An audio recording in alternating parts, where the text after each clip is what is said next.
My SRQ Fabrication Retrofit Headlights for my 3rd Gen 4Runner just arrived. While I'm cracking open this box, I want to give you guys some background on the order.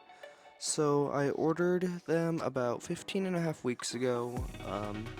They told me it was going to be about a 8 to 12 week lead time. So they went over by about a 3.5 weeks, which is a bit of a bummer, but it is what it is.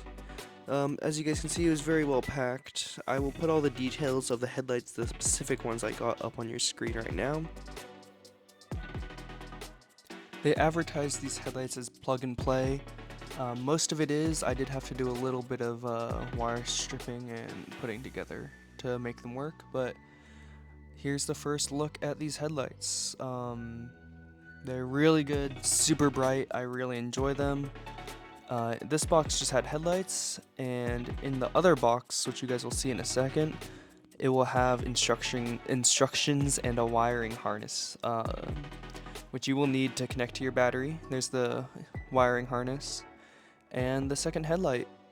Moving on, here's a view of the headlights themselves and how they'll look on the car.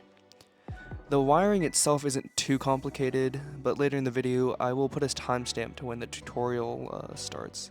So here's the wiring harness, the bag. There is the instructions just fell on the floor, but that's the main wiring harness. I think that comes with the RGB lights.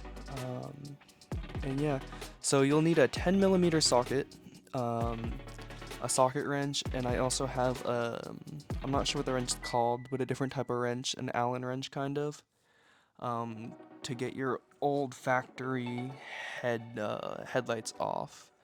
There are a few bolts. There's one in the top left corner that you have to undo, and then you're gonna have to take your Phillips head screwdriver and pop off that side light.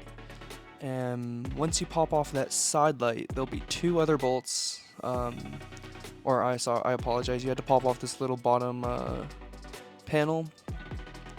You had to be careful. I just kind of yanked it off so it broke, but you have to go into the other side if you want to get it off, or the back side.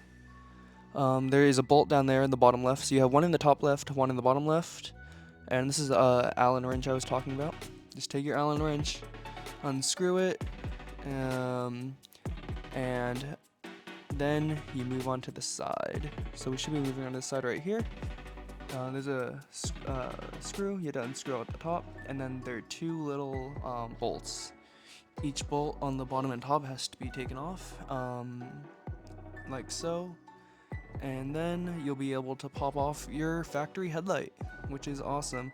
There are two plugs inside you'll have to undo, but you'll be plugging your SRQ Fabrication Retrofit Headlights into the place where you just popped off. So I rested these headlights onto the two bolts on the outer side from where we just unscrewed it.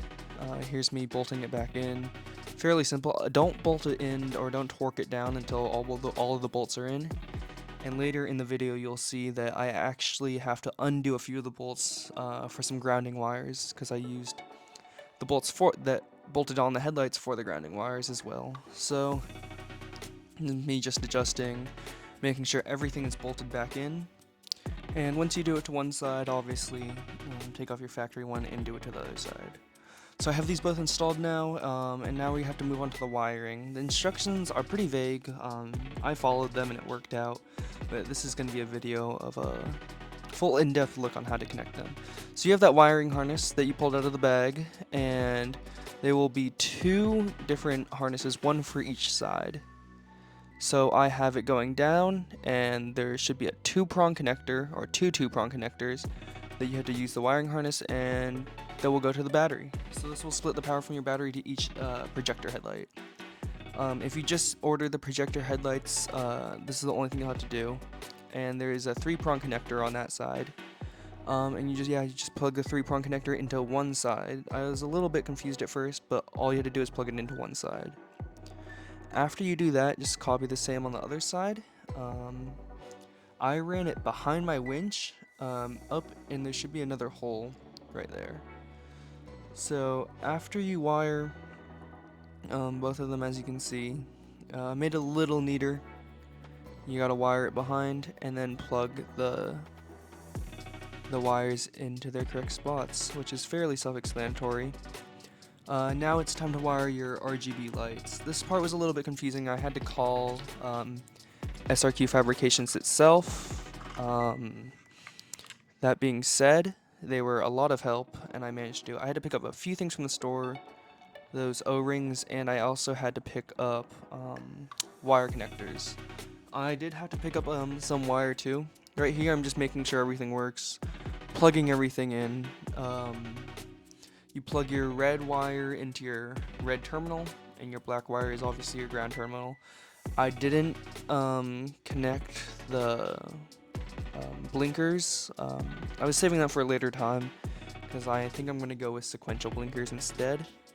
Right here you guys can see I'm just making sure everything's plugged in, so that light's now working. I grounded the wire just on the frame. You can either do the same thing, drill it into or screw it into the headlights itself, but here I'm just attaching it to the other side. It's a little bit tricky because you do have to add some extension wire, and I will show you guys right now what that looks like. So this is it with the projectors and LEDs on. The wires come up into between that space where the battery is. It's kind of a rat's nest, but no one's gonna see it. There's your power line for your projectors and your power line for your halos. It comes down. I have it all mushed up right there. That's the RGB Bluetooth controller. It comes along behind the winch in front of the radiator and back behind the lights. We'll show you guys what they look like at night, but that's the end of the tutorial. Thank you guys for watching, and have a nice one.